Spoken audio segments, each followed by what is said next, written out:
வணக்கம் ஃப்ரெண்ட்ஸ், என்னோடய சேனலை சப்ஸ்கிரைப் பண்ண எல்லாருக்குமே ரொம்ப ரொம்ப தேங்க்ஸ். என்னோடய வீடியோவை நீங்கள் இப்போ தான் ஃபஸ்ட் டைம் பார்க்குறீங்க அப்படின்னா மறக்காமல் என்னோடய சேனலை சப்ஸ்கிரைப் பண்ணி சப்போர்ட் பண்ணுங்கள். எனக்கு ரொம்பவே சப்போர்ட்டிவாக இருக்கும். நம்ம இன்றைக்கி ரொம்ப ஈஸி அண்ட் டேஸ்டியான மெத்தடில் சிம்பிளாக தக்காளி சாதம் எப்படி செய்கிறது அப்படின்னு தான் பார்க்க போகிறோம். குக்கரில் வெறும் 10 நிமிஷத்தில் நீங்கள் இந்த தக்காளி சாதம் ரெடி பண்ணிடலாம்.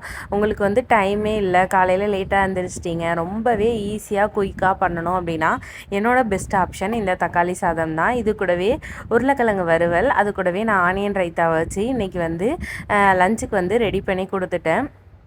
இந்த தக்காளி சாதம் வந்து நான் வந்து கர்நாடக பொன்னி ரைஸில் தான் வந்து செய்ய போகிறேன்.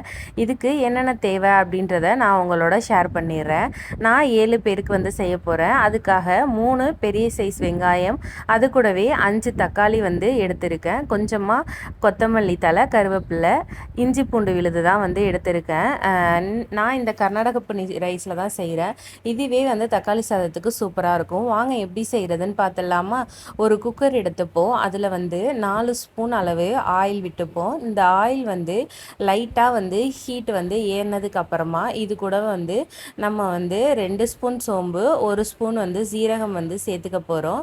அது கூடவே 3 பிரியாணி இலை, கொஞ்சமாக வந்து கல்பாசி வந்து ஆட் பண்ணிக்கிறேன்.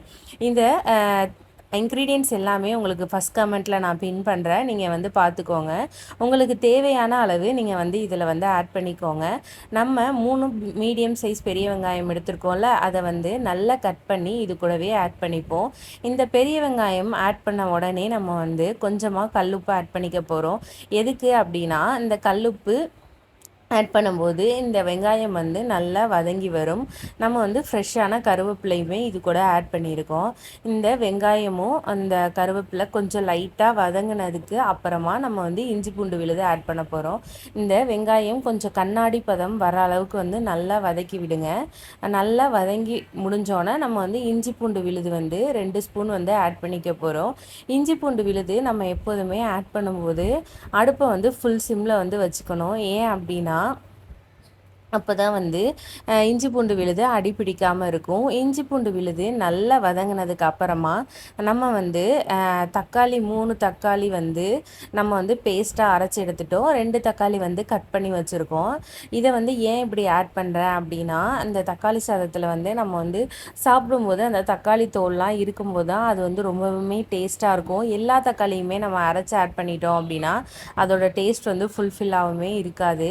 இந்த மாதிரி ட்ரை பண்ணி பாருங்கள், ரொம்பவுமே சூப்பராக இருக்கும். இந்த அரைச்சி வச்சுருக்க தக்காளி, நம்ம கட் பண்ணி வச்சுருக்க தக்காளி ரெண்டையுமே வந்து நம்ம வந்து ஆட் பண்ணி கொஞ்சமாக உப்பு போட்டு நல்லா தக்காளியை வதக்கி விட்டுருவோம். தக்காளி வந்து நல்லா வதங்கி அதோட ஸ்மெல்லெல்லாம் போனதுக்கப்புறமா நல்லா சுருண்டு வரும். அந்த ஸ்டேஜில் வந்து நம்ம வந்து மிளகாய்த்தூள் ஆட் பண்ண போகிறோம். நான் வந்து தனி மிளகாய்த்தூள் மட்டும்தான் ஆட் பண்ணுறேன், வேறு எதுவுமே ஆட் பண்ண போகிறதில்ல. இந்த ஸ்பூனில் 1.5 ஸ்பூன் அளவுக்கு நான் வந்து தனி மிளகாய்த்தூள் வந்து ஆட் பண்ணியிருக்கேன். நீங்கள் வந்து உங்கள் காரத்துக்கு ஏற்ற மாதிரி தனி மிளகாய்த்தூள் வந்து ஆட் பண்ணிக்கோங்க. தனி மிளகாய்த்தூள் ஆட் பண்ணி நல்லா வதக்கி விடுங்க. இந்த மிளகாய்த்தூள் ஆட் பண்ணி லைட்டாக தண்ணி தெளித்து வதக்கி விட்டீங்க அப்படின்னா இந்த மிளகாய்த்தூளோட ஸ்மெல்லெல்லாம் நல்லா போயிட்டு நல்லா மிளகாய்த்தூள் வந்து வதங்கி வரும். இந்த வெங்காயம் தக்காளியோட இந்த மிளகாய்த்தூள் வந்து நல்லா வந்து மிக்ஸ் ஆகி அதோட ஸ்மெல்லெல்லாம் போய் நல்லா வதங்கி சுருண்டு வரும். அதுக்கப்புறமா நம்ம வந்து தண்ணி ஆட் பண்ணிக்கலாம். கொஞ்சமாக வந்து கொத்தமல்லி தழை வந்து நம்ம ஆட் பண்ண போகிறோம். இந்த ஸ்டேஜில் கொத்தமல்லி தழை ஆட் பண்ணும்போது ஃபைனலாக நம்ம இறக்கும்போது ரொம்பவுமே சூப்பராக இருக்கும். கொத்தமல்லி தழை வந்து நான் வந்து ஒரு கைப்பிடி அளவுக்கு நறுக்கி வச்சுருக்கேன். புதினா ஆட் பண்ணல, வெறும் கொத்தமல்லி மட்டும்தான் ஆட் பண்ண போகிறேன். இந்த கொத்தமல்லியையும் வந்து நம்ம ஆட் பண்ணி நல்லா வதக்கி விடுவோம். நல்லா வதங்கினதுக்கு அப்புறமா நம்ம வந்து இந்த அரிசிக்கு தேவையான அளவு தண்ணி ஊற்ற போகிறோம். நான் வந்து இன்றைக்கி வந்து காப்படி உலக்கில் வந்து 2 உலக்கு அளவுக்கு நான் தண்ணி எடுத்திருக்கேன்.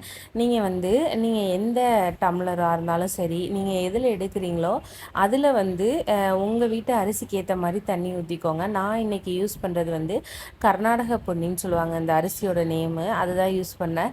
இதுக்கு நாங்கள் எப்போதுமே வந்து ஒரு உலக்குக்கு 2.25 அளவுக்கு வந்து தண்ணி வைப்போம். அதே மாதிரி நான் வந்து தண்ணி எதில் வந்து எடுத்தனோ அதுக்கேற்ற மாதிரி தண்ணி வந்து நான் சேர்த்துக்கிறேன்.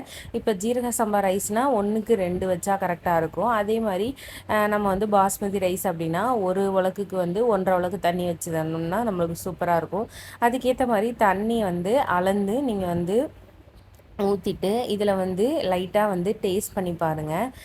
உப்பு புளிப்பு எல்லாமே கரெக்டாக இருக்கான்னு பாருங்கள். இந்த ஸ்டேஜில் வந்து நம்மளுக்கு தேவையான உப்பு, அதுக்கேற்ற மாதிரி புளிப்பு எல்லாமே ஆட் பண்ணிக்கலாம். லைட்டாக வந்து கொஞ்சமாக கையில் விட்டு டேஸ்ட் பண்ணி பார்த்திங்கனாலே தெரியும். நான் தண்ணிலாம் விட்டுட்டு நல்லா மிக்ஸ் பண்ணிவிட்டு லைட்டாக உப்பு வந்து பார்த்தேன், ஓகேவா, கொஞ்சமாக உப்பும் அது கூடவே வந்து புளிப்பு கம்மியாக இருந்துச்சு. அதனால் நான் வந்து ஹாஃப் லெமன் வந்து சேர்த்துக்க போகிறேன். அந்த லெமன் வந்து பிழிஞ்சு விட்டுட்டு நல்லா வந்து மூடி போட்டு மூடி வச்சுருங்க. நல்லா வந்து தண்ணி தளன்னு கொதித்து வரட்டும். அந்த ஸ்டேஜில் நம்ம வந்து வாஷ் பண்ணி வச்சுருக்கோம்ல ரைஸு, அந்த ரைஸை வந்து இது கூட வந்து நம்ம சேர்த்துக்க போகிறோம். இந்த ரைஸை வந்து சேர்த்துட்டு நல்லா வந்து ரைஸ் வந்து லைட்டாக கொதி வந்தோன்னே நல்லா வந்து இன்னொரு டைம் நல்லா அடி வரைக்கும் மிக்ஸ் பண்ணி விடுங்க. அடி பிடிக்காத அளவுக்கு மிக்ஸ் பண்ணி விட்டுட்டு நம்ம வந்து குக்கர் வந்து மூடி போட்டு மூட போகிறோம். குக்கர் வந்து மூடி போட்டு மூடிட்டு ஆவி வெந்ததுக்கு அதுக்கப்புறமா வந்து நம்ம வந்து அந்த விசில் வந்து போட்டு விட்டுட்டு, இந்த ரைஸ் வந்து எங்கள் வீட்டில் நான் ரெகுலராக வைக்கிறதுனால 2 விசில் வச்சோன்னா போதும், சூப்பராக வெந்து வந்துடும். நீங்கள் வந்து உங்கள் வீட்டில் எப்போதுமே யூஸ் பண்ணுவீங்களா, அந்த ரைஸ் எத்தனை விசில் வச்சா உங்களுக்கு வரும் அப்படின்னு கண்டிப்பாக தெரியும்.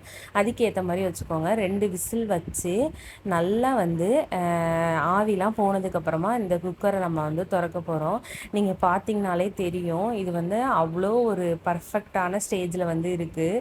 அடியும் பிடிக்கல, அதே அளவுக்கு வந்து நல்லா ஒட்டாமல் வெந்து வந்திருக்கு, குழஞ்சும் போகலை. இந்த மாதிரி சூப்பராக உங்களுக்கும் தக்காளி சாதம் கண்டிப்பாக வரும். இதே மெத்தடில் வந்து ட்ரை பண்ணி பாருங்கள். நம்ம வைக்கிற தண்ணியோட அளவில் தான் இருக்குது. தண்ணி எப்போதும் நீங்கள் யூஸ் பண்ணுற ரைஸ் யூஸ் பண்ணிங்கன்னா உங்களுக்கு தெரியும் எவ்வளோ தண்ணி யூஸ் பண்ணணும் அப்படின்னு சொல்லி. இந்த வீடியோ உங்களுக்கு ரொம்பவே யூஸ்ஃபுல்லாக இருக்கும்னு நினைக்கிறேன்.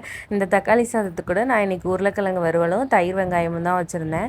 எங்கள் வீட்டில் உள்ள எல்லாருமே இதை என்ஜாய் பண்ணி சாப்பிட்டாங்க. ரொம்பவே சிம்பிளான லஞ்ச்னாலும் பரவாயில்ல, நம்மளால் எவ்வளோ எஃபோர்ட் போட்டு செய்ய முடியுமோ அப்படி செஞ்சு கொடுத்தாலே நம்ம வீட்டில் உள்ளவங்க எல்லாருக்குமே ரொம்ப ரொம்ப பிடிக்கும்.